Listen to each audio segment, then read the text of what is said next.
Hola amigos de Info Capital Humano. Continuamos con las entrevistas en el marco de la Expo Capital Humano 2020. Es por eso que hoy me es grato presentar a Sato Tamashiro, quien es CEO de Zoom. ¿Qué tal, Sato? Bienvenida. Hola, ¿cómo estás? Muchas gracias por la invitación. Encantados de participar en esta primera edición virtual de la Expo Capital Humano. Ya somos amigos desde hace tiempo de la marca, del formato. Siempre hemos estado participando con mucho entusiasmo. Estábamos muy expectantes de esta versión virtual, pero la verdad que estamos súper satisfechos. Hemos visto miles de visitantes a los stands, a los webinars, así que felicitaciones. Así es, Sato. Para las personas que no han podido, bueno, no llegaron a ver tu webinar y personas que también quieren profundizar más sobre el tema, ¿nos puedes comentar sobre el tema que elegiste para esta ponencia?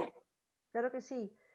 Uno de los temas relevantes que estamos observando en los últimos tiempos desde consultoría, pues es el tema de cómo pensar en hacer las métricas con el colaborador, ¿no? De hecho, típicamente en los últimos 10 años, 20 años, en gestión humana hemos trabajado muchísimo los temas de clima organizacional, con mucha fuerza, con mucha fe. De hecho, que eso ha sido y es todavía una herramienta súper importante para recoger la perspectiva del colaborador. Sin embargo, desde ya el 2019 que entró con fuerza toda la corriente y cambio en el mundo con la transformación digital y obviamente con el contexto inédito de pandemia que ha acentuado lo digital, pues hay que pensar en otras posibilidades de métricas para conocer mejor a los colaboradores, ¿no? Entonces, ya hay otras metodologías. De hecho, comenté ayer en el webinar algunas que puedo resumir ahora, pero Sí, no solamente son las metodologías las que han cambiado, sino el ser humano a partir justamente de todo este cambio generacional más digital, pero además con este contexto de trabajo remoto, y de incertidumbre también, por supuesto, pues el ser humano colaborador, trabajador hoy en día se ha expandido, ¿no? Consideramos que ahora las personas están en una situación más integrada consigo mismos, es decir, ya no es como antes, ¿no? A las 7 de la mañana termina tu rol en la casa, ya sea como hijo, padre, hermano, etcétera, madre, y te vas a trabajar, te desconectas un poco de tus otros roles, te conectas con el trabajo y luego que terminas tu trabajo, pues vuelves a tus otros roles de casa o como estudiante de un posgrado, te conectas con otras dimensiones. Hoy todo eso está en el mismo momento, ¿no? Entonces el ser humano tiene que desarrollar otras capacidades, tiene otras necesidades también, tiene una mirada más integrada con sus emociones. Hoy en día la gente reconoce que tiene días buenos, no tan buenos, está más conectado con su vulnerabilidad, tiene una visión más balanceada de sí mismo, ¿no? Menos impostada en términos de la presentación más perfecta de sí en el campo laboral. Ahora también es mamá, ¿no? De repente está en una videollamada y su hijito llora al costado, o pasa a saludar en la cámara, o tiene que negociar horarios en que no puedes conectarte en el trabajo porque tienes que de repente preparar el almuerzo, ¿no? Entonces el ser humano está como más orgánico, más integrado, y cuando tú piensas en métricas como el clima laboral, pues antes solamente las preguntas estaban vinculadas al contexto del trabajo. No veías los otros roles que hoy están mezclados con los de casa, la familia, y también las actividades que muchos están desarrollando hoy. Hace un par de meses hicimos un estudio a la mitad de la pandemia, hace 3 meses, eh, con más de 350 participantes en el estudio, y nos decían cómo un 70% estaba llevando cursos por propia iniciativa, ¿no? Cursos online, programas, webinars, tratando de educarse a sí mismo, y cómo también lo que más les estaba costando es hacer el planning en casa, ¿no? Con todos estos roles mezclados o el manejo de la ergonomía. Entonces, son temas que antes no estaban en la agenda de las métricas típicas, de clima laboral, de engagement, ¿no? No estaban mapeadas esas dimensiones. Así que las nuevas variables o metodologías implican no dejar de lado totalmente el estudio de clima, pero ya no puede ser una vez al año. Probablemente tenga que ser algo más orgánico, hacer preguntas por muestreo, tipo pulsos, ¿no? En un momento determinado que sea crítico para la compañía, con una muestra específica o segmento de colaboradores, algo que les preocupe en particular. Todo tiene que ser más on time. Trabajar otros frameworks, como por ejemplo todo lo que es la experiencia del colaborador, y hacer los journeys, ¿no? Buscar los touch points con los colaboradores, cuáles son los pains, cuáles son los gains. pueden hacer métricas con encuestas, lo más importante, las emociones de estos touch points, y también no dejar de lado justamente lo más humano, que es generar espacios de estudios del colaborador más cualitativos, más de encuentro y de conversación, no los focus groups como se conocían antes de conversatorio, sino hacer sesiones ágiles, con dinámicas, actividades grupales, de proyección inclusive, de emociones, de personificación, de arquetipado, de empatización. Entonces son técnicas, por un lado, que se apoyan en lo digital, siempre aplicando a encuestas, pero con otras variables distintas al clima, por ejemplo, los journeys del colaborador, o también otras variables, con algunos clientes que han trabajado métricas de emociones, cuáles son las emociones que has tenido en los últimos tiempos, ¿no? Buenas y no tan buenas, o trabajar también otros temas como la madurez digital, ¿no? Que no toca lo emocional directamente, sino más bien lo instrumental, es decir, cuánto los colaboradores ya se sienten empoderados con los procesos digitales de comunicarse, de hacer el trabajo, de hacer seguimiento, de lograr sus objetivos, etcétera, ¿no? Entonces, están las métricas, pero hoy por hoy yo les sugeriría también a todos poner en valor las técnicas o metodologías grupales, individuales, con entrevistas, con sesiones ágiles que se pueden hacer en virtual también. Con el equipo lo hemos ensayado, podemos utilizar herramientas como Jamboard, principalmente, que es muy sencillo, con los más sofisticados de repente un Mural, trabajar otros recursos como el Menti y otras tantas herramientas un poco más gamificadas para darle un tono más interactivo a las sesiones grupales y las entrevistas individuales como siempre, ¿no? Entonces es momento donde el ser humano necesita no solo expresar lo que piensa, sino lo que siente.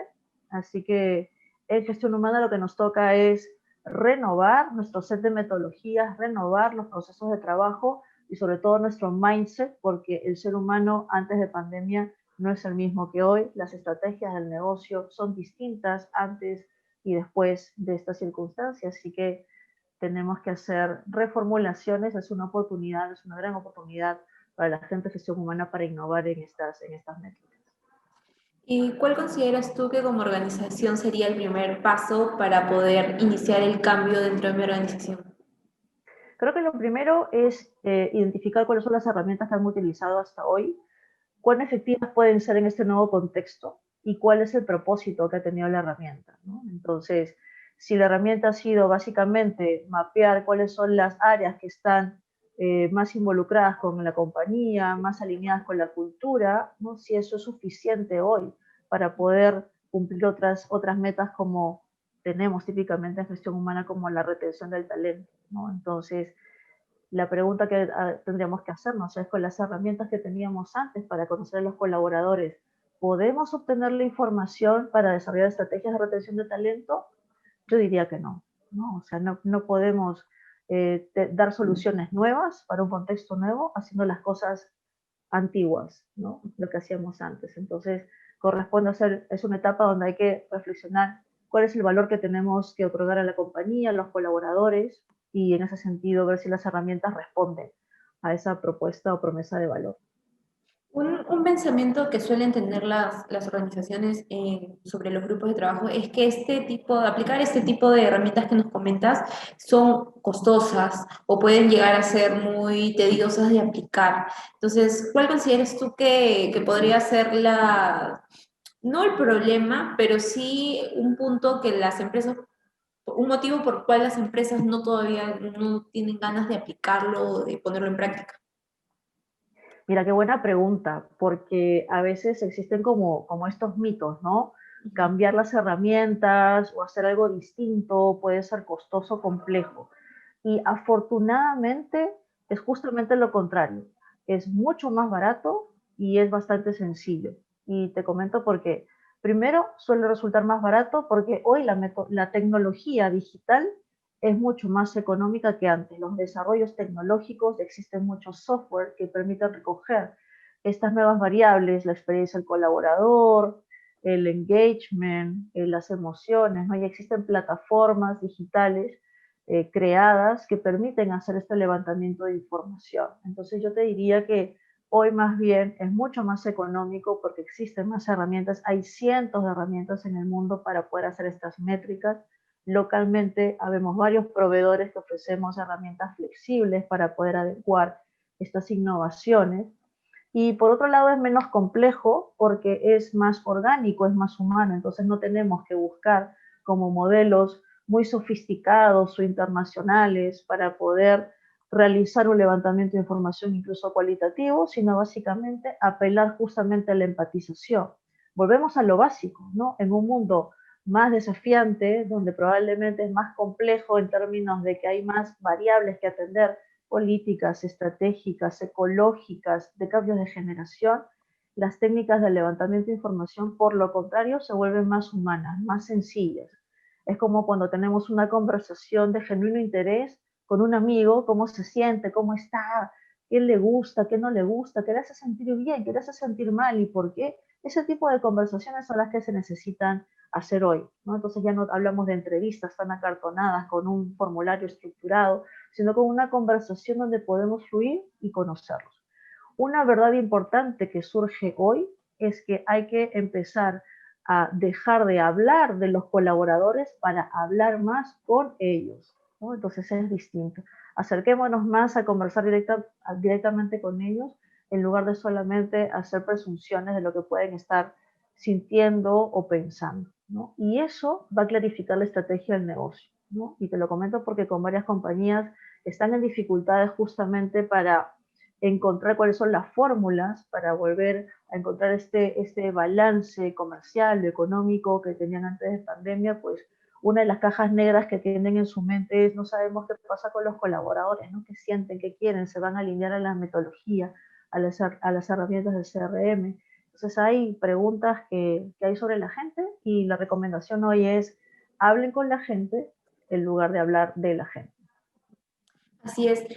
Otro pensamiento que también se suele tener es que este tipo de herramientas solo deben o solo son usadas por profesionales de recursos humanos, cuando también existen otros perfiles dentro de la empresa, como los líderes de equipo, que también deberían aplicarla para así también, como dices, ¿no? Sentirse los colaboradores parte del equipo.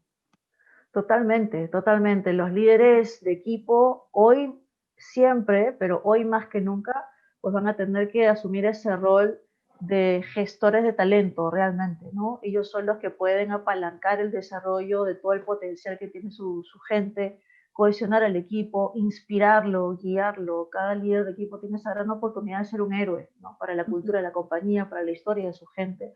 Así que lo que puede hacer el equipo de gestión humana justamente más bien es fortalecer las competencias de los líderes de equipo, empoderarlos con las herramientas de gestión humana, que ellos sepan empatizar, que ellos sepan hacer dinámicas de conversación. Hace un par de meses estuve escuchando un podcast de un CEO de una compañía multinacional y contaba que había llevado unos cursos avanzadísimos en el MIT, en esta gran escuela de negocios del mundo y de liderazgo, y contaba que él cuando fue a sus cursos sobre este liderazgo para la transformación digital, pensó en encontrar como los tips comerciales, de gestión, de nuevos mercados, y lo central del curso para liderar en el cambio en una transformación digital era acercarse más a la gente. Entonces lo que le enseñaron es cómo hacer una reunión cercana, cómo no empezar con una agenda del negocio, objetivos, estrategias, cuotas, sino empezar con cuáles habían sido, preguntarle a cada uno de los participantes del equipo, de sus colaboradores, cuál había sido el momento de inflexión en sus vidas, ¿no? O sea, qué había marcado sus vidas, cuando tuvieron un hijo, cuando terminaron la maestría, cuando metieron un gol en un campeonato, ¿no? ¿Cuáles habían sido sus momentos memorables? Y conocerlos en ese sentido, de qué estaban orgullosos de sí mismos, cuáles eran los aspectos más importantes de su vida.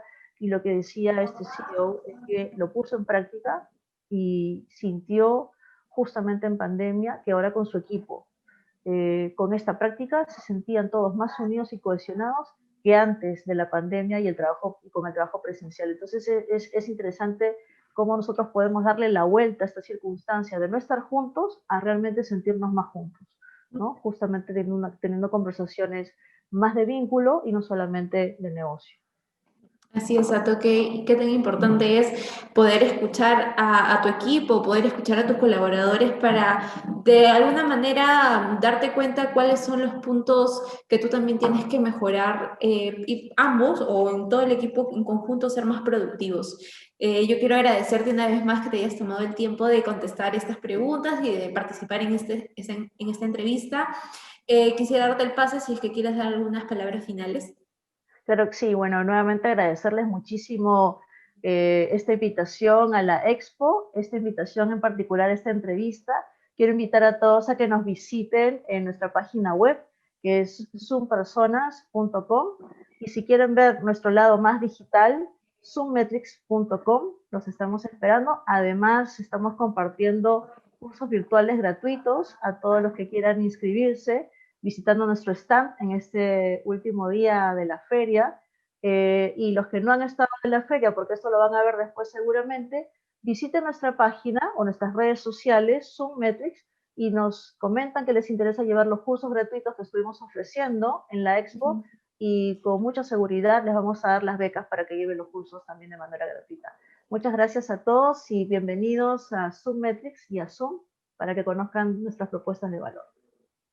Bueno, muchas gracias, Sato. Creo que este dato y esta información que nos estás brindando va a ser de mucha utilidad para todas las personas que nos están viendo. Nuevamente agradecerte y nos vemos en una próxima oportunidad. Espero encontrarnos más adelante para seguir profundizando estos temas que son tan importantes y de tanto valor para los profesionales. Gracias a todos amigos. Nos vemos luego. Gracias. Gracias.